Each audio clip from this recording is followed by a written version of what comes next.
Okay, welcome back.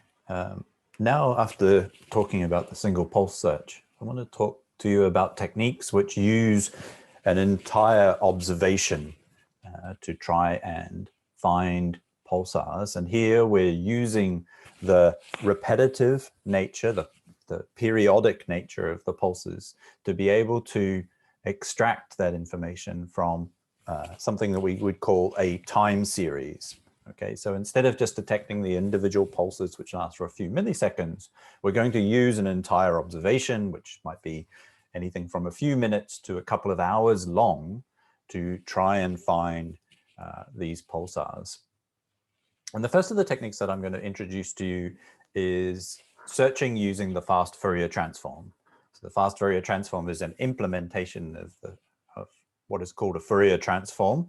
And I believe you will have encountered the Fourier transform previously in this lecture course, or perhaps you will actually encounter it in some of the future presentations. But basically what you can think of here is the Fourier transform is converting from the time domain to the frequency domain, and it is effectively trying to find the periodicity in the data by considering a whole lot of sinusoids, and these sinusoids take into account the periodic nature, and by combining many sinusoids, you can mimic the pulse shape in the time domain, and what you get in the Fourier transform is the frequency of each of those sinusoids,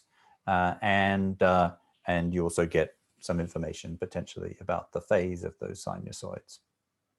So how does this work in practice? Well, here is a large flow diagram, and we'll delve into each section of this slowly and work through it. So what we have first is the same thing that we started with in the single pulse search. That is, we have the raw data from the telescope, and we need to remove the radio frequency interference as we did before. Then the next step is the de-dispersion. That again is the same as what we had before. We need to try many of these different dispersion measures because we still don't know what the dispersion measure is in advance. And we produce, for each dispersion measure, we produce a long time series. Okay, the time series will be as long as our observation in duration. We just show a small subsection of the time series here because otherwise it would take up too much space. So then the next stage of this is to do the Fourier transform. Okay, and so what happens is, as I mentioned, if you do the Fourier transform, you go from the time domain into the frequency domain. So now you can see that we have a plot here of power on the y-axis, and we have frequency on the x-axis. And what you can notice is a few things that are of interest here. You can see that the power is increasing as we go to low frequencies. We call that red noise, and that is likely due to long timescale variations in the amplitude of the signal, which are probably due to either interference or instabilities in the equipment itself. What you'll also see are some spikes in here, which appear to be evenly spaced, and we'll come back to those in a minute. But first, we need to do something about this so-called red noise component. So we will remove the red noise from the data by fitting a function to these data and removing it. So when we do that, so this de-reddening, we end up with this flat curve. And so the power spectrum is now flat, and you can still see these spikes here. Okay, these spikes are actually the frequency of the pulsar. So remember that the relationship between the frequency and the spin period is that frequency is equal to 1 over the period of the pulsar. Okay, so you can see that this spike here is at around about 2 hertz. So the units here we're using are hertz. So that would mean that the period of the pulsar would be about 1/2 hertz, which would be half a second. So let me just go back to this one here. So what I also wanted to mention is that what these features, which are separated by equal amounts, are called harmonics. Okay, so they are related to the fact that if you had a if your pulsar signal was a pure sinusoid, which looked something like this, then you could perfectly model that by a single sinusoid. Okay, and so you would have a single bright spike in this diagram, which was at exactly 1 over the period of that sinusoid. However, as I showed you earlier, the pulses that we detect from pulsars are narrow. Okay, so most of the time we have no signal, then we have a sharp spike, and then we have no signal. That's not well modeled by a sinusoid, and so you need to combine many sinusoids of with either the period of the pulsar or twice the period of the pulsar or 3 times the period of the pulsar with different amplitudes and different phases so that they add up to effectively mimic or fit the shape of the pulse profile. So in this case, what we can see is that there are 1, 2, 3, 4, 5, 6, 7 harmonics that we've shown in this plot. And a rule of thumb or a good guide is that if you were take the width of the pulse and you do 1/over the width of that pulse, will give you an approximate value for the number of harmonics that you might expect to detect. Okay, so normally the first harmonic should be the brightest, but you could see from the red noise that this has affected this first harmonic badly, and so that's why it has a lower amplitude than the others. Okay, so the next phase is called harmonic summing, and what we do here for the harmonic summing is we want to get all of the power from each of these harmonics.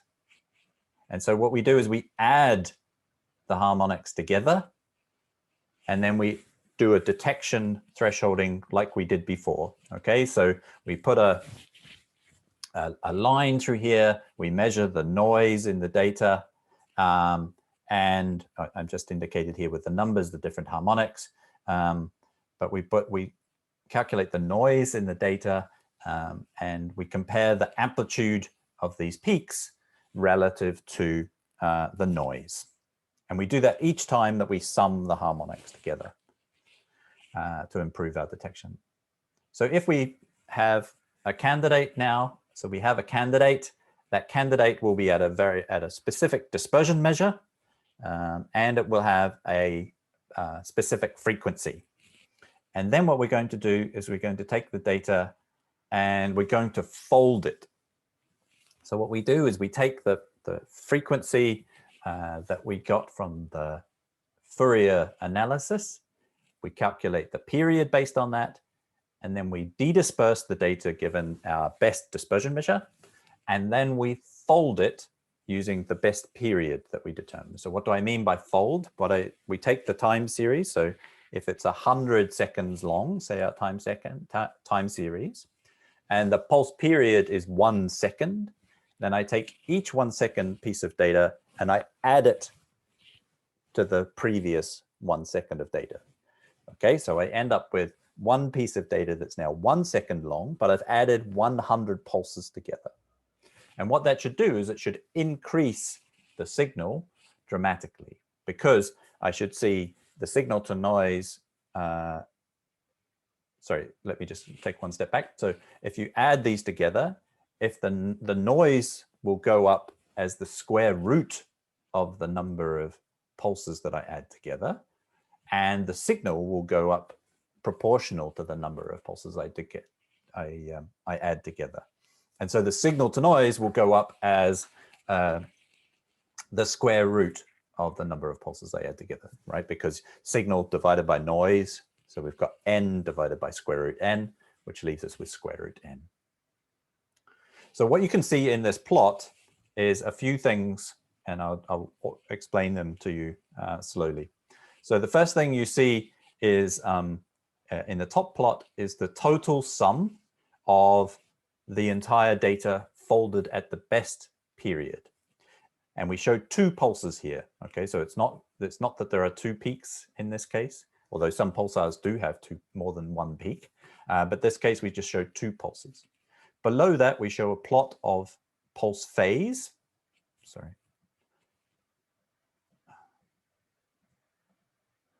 We show pulse phase on this axis. So pulse phase means one rotation of the pulsar goes from 0 to 1. Okay, so you can see that this plot goes from 0 to 2 because we're showing 2 pulses. And you can see that the dark gray parts here correspond to the pulse.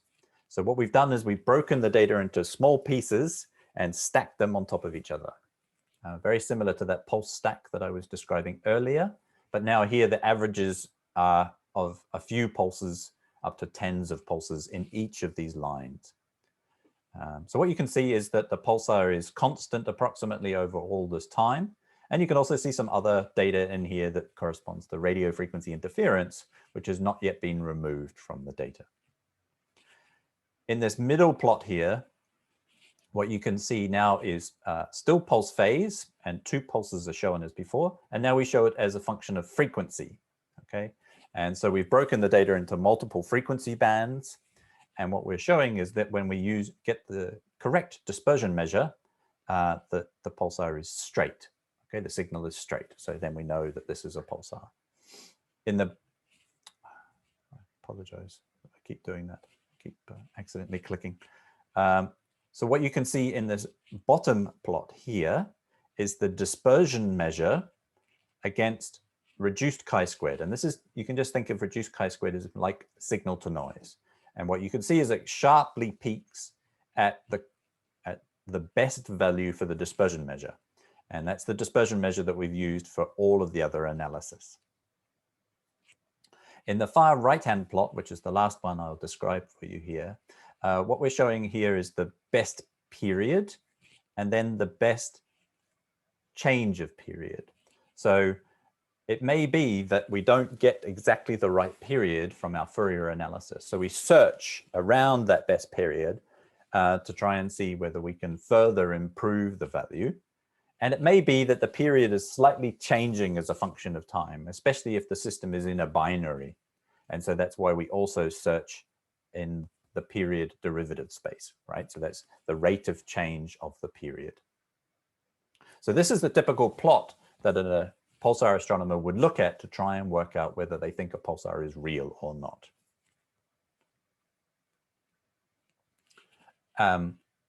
And you can see here, I've just shown you some extra cleaning that you might do to the data to try and improve the signal. So here we've used some RFI cleaning, which has managed to remove. So the top plot is without the extra RFI cleaning. The bottom plots are after the RFI cleaning.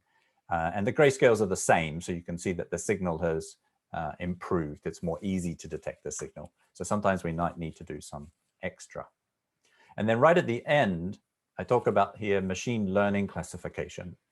Now we won't go into this in a lot of detail, but it's important to note that in modern pulsar surveys, we're finding so many candidate pulsars that it's no longer possible for humans to view all of these by eye. And so we instead will inspect these using clever computer algorithms, which will reduce the number of plots like the one I showed you earlier that the human will have to look at to see if they think that a pulsar is real or not. And this is a very interesting and active area of research and uses some very sophisticated techniques these days. So that was the Fourier transform, the fast Fourier transform. And that has been the dominant method by which we've searched for pulsars for the last 30 years, really.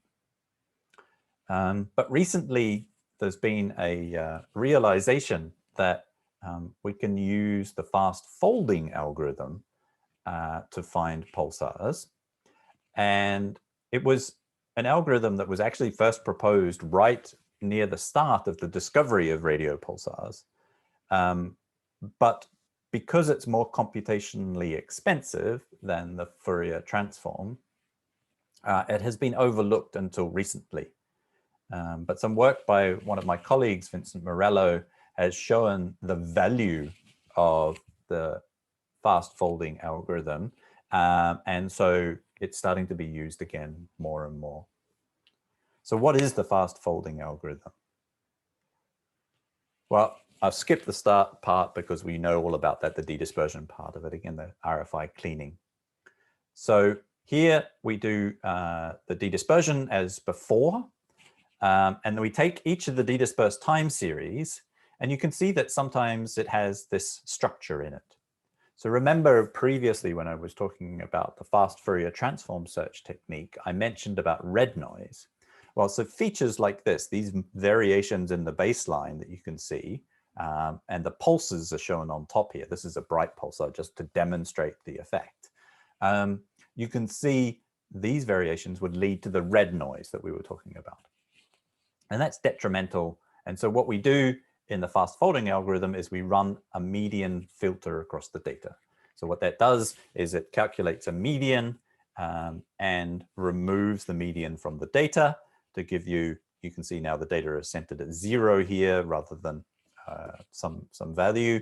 And if we choose the median filtering window size correctly, then we don't remove the pulses, but we do remove these long baseline, these long timescale effects. So we've done this median filtering. Then we do a search in period and width space. So what do I mean by that? So what we do is for each of the de-dispersed time series that we've generated, we fold the data at very, very many different pulse periods. Thousands of different pulse periods with slightly different values, because if you get the pulse period wrong, of course, then as a function of time, the data is going to drift. And so you'll spread out your pulse, and then it'll decrease your signal to noise. So you have to space the periods close enough together that you don't have any of that broadening of the pulse because you had slightly the wrong pulse period. And then after you've folded the data, instead of just doing a simple thresholding like we showed before, what you can do is you can convolve the data with a pulse shape. So like maybe a Gaussian of different widths. And when we use this approach, we optimally can detect the signal. Okay, so we don't just take the peak value, but we take the total area under the pulse curve, and that makes it easier to detect. Okay, so you end up with a diagram of pulse width versus period, and it's probably a little bit hard to see, but there's a very narrow spike here, which corresponds to the detection of our pulsar. So again, now that we've done this convolution, we can put in a cut as before above a certain signal to noise ratio, and then we can say, yes, we've got a pulsar candidate.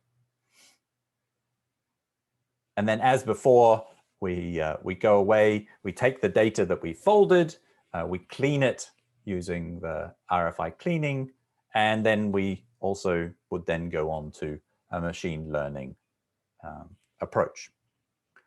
Now, the advantage of this fast folding algorithm is that it works extremely well for pulsars with a narrow width compared to their period. And that means that there would normally in the Fourier transform be lots and lots of harmonics. And so the signal is spread out over many harmonics. And if you don't sum all the harmonics together, you don't get all the benefit of the signal, or you don't recover, sorry, you don't recover the entire signal, whereas the folding does recover the signal. The other thing is that the folding keeps track of phase, and so that also gives us an added bonus over the Fourier transform. So the fast folding algorithm, it's still computationally expensive. You can't use it yet for looking for the fastest pulsars, but it's very good at trying to find long period pulsars with narrow duty cycles. So what I mean by narrow duty cycles is a narrow pulse compared to its pulse width. So now let's take a look at where should we look to find pulsars.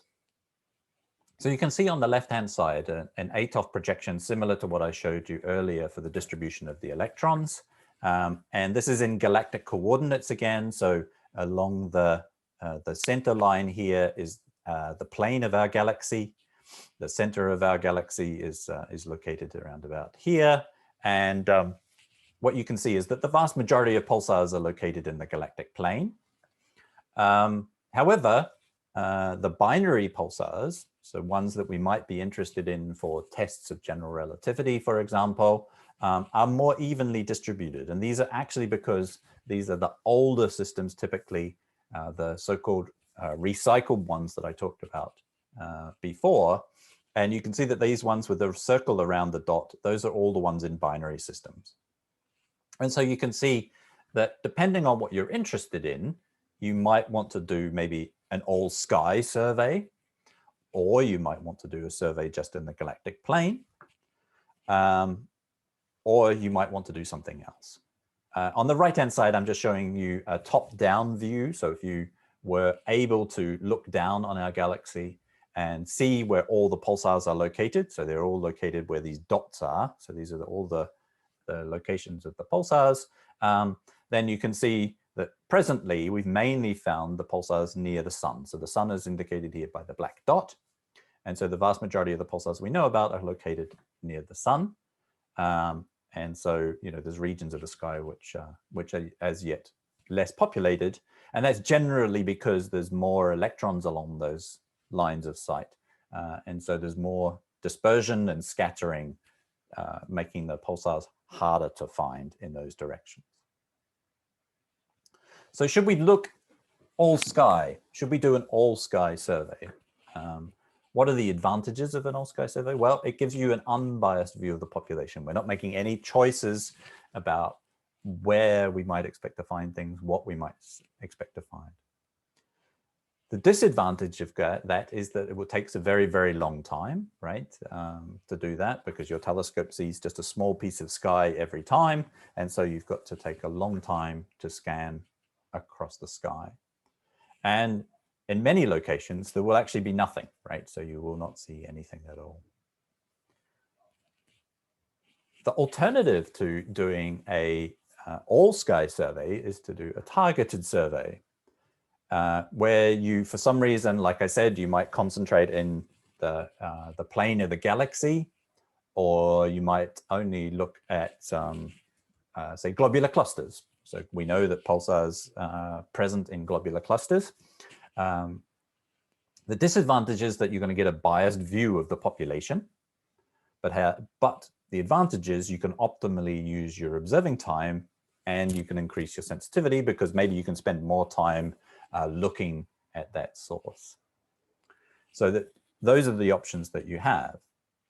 So, for example, you might want to look in the galactic center. Okay, that's a targeted search. So there's really good reasons to want to try and find pulsars close to the center of our own galaxy, because we expect that they will be, some of them might be orbiting the black hole at the center of our galaxy, and therefore we can do lots of interesting studies about the black hole, but also tests of theories of gravity. We can also look at globular clusters, as I already mentioned. So globular clusters are these locations where millions and millions of stars are located very, very close together, much closer together than they are in the general galaxy. And in these regions, we get lots of the millisecond pulsars that I mentioned formed. So the two clusters shown here, 47 Tucanae and Terzan 5, are the most well populated in terms of having pulsars. Between them, they've got more than 50 pulsars located in them. And so this is a very good location to look. And you can find all sorts of very interesting and exotic systems here because of the interactions between the stars. But these systems might not be the best for, say, searching for gravitational waves, for example.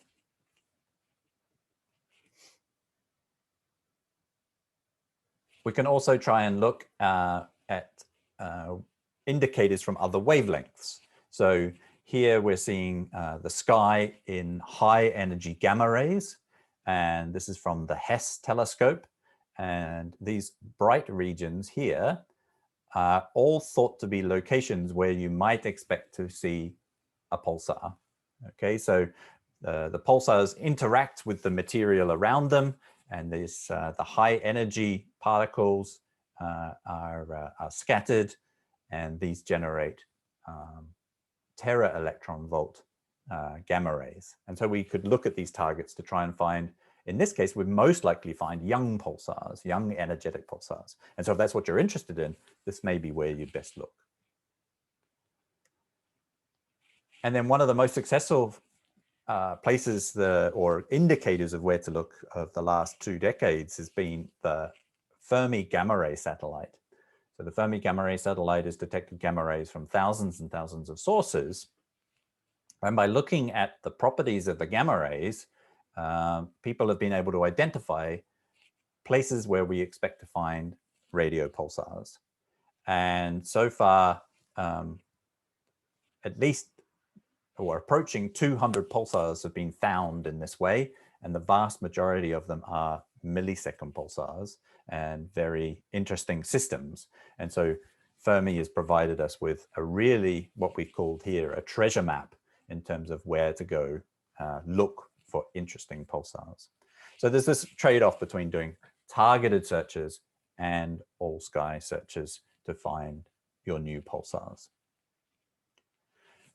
Okay, I'm going to stop here again now for a break and potentially for any questions. And then I'll touch on a discussion of why search for any more pulsars.